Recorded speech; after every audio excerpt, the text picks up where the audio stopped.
उत्तराखंड में मदरसों के लिए नया नियम। बच्चों के लिए होगा ड्रेस कोड, एनसीईआरटी की किताबें।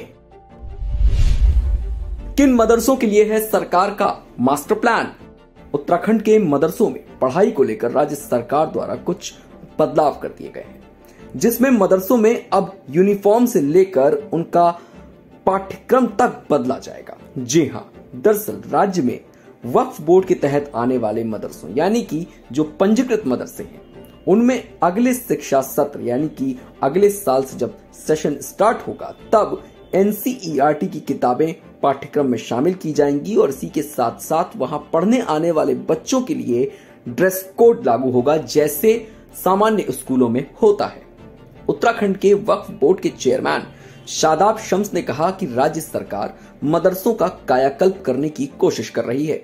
उत्तराखंड में वक्फ बोर्ड के दायरे में कुल 103 मदरसे आते हैं। इन 103 मदरसों में अगले सत्र से ड्रेस कोड लागू हो जाएगा और सभी मदरसों में बच्चों को एनसीईआरटी की किताबें भी पढ़ाई जाएंगी, उनकी दीनी शिक्षा के साथ साथ। उन्होंने आगे कहा कि मदरसों को भी आधुनिक स्कूलों की तर्ज पर चलाने की तैयारी है।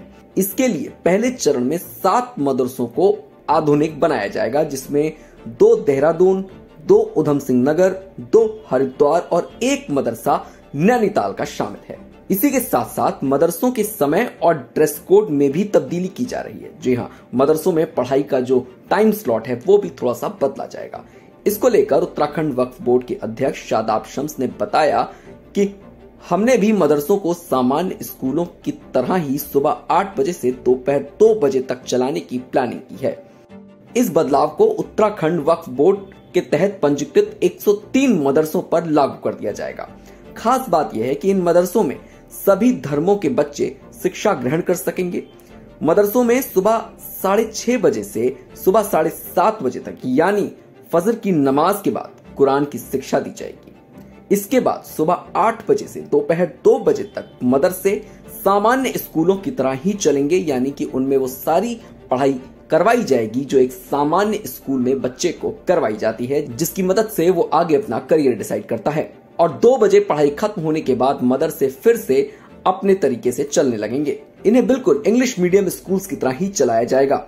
मदरसों में स्मार्ट क्लासेस बनाई जाएंगी। जी हाँ, 10 ऐसे मदरसे भी हैं जिन्हें स्मार्ट बनाया जाएगा, यानी जिन्हें आधुनिक सुविधाओं से लैस किया जाएगा, ताकि इनसे पढ़कर निकलने वाले बच्चे भी डॉक्टर और इंजीनियर बन सके। उधर उत्तराखंड वक्फ बोर्ड के चेयरमैन शादाब शम्स का यह भी कहना है कि अगर सरकार अल्पसंख्यक बच्चों की बेहतरी के लिए कोई फैसला लेती है तो वक्फ बोर्ड सरकार के फैसले के साथ ही चलेगा। उत्तराखंड सरकार का कहना है कि उनकी कोशिश शिक्षा की रोशनी हर बच्चे तक सामान्य रूप से पहुंचाने की है और अब उत्तराखंड वक्फ बोर्ड के फैसले के बाद सरकार की राह आसान होती हुई दिखाई पड़ रही है। इस खबर में फिलहाल सिर्फ इतना ही। ऐसी और भी खबरों के लिए जुड़े रहिए हमारे साथ और देखते रहिए वन इंडिया हिंदी।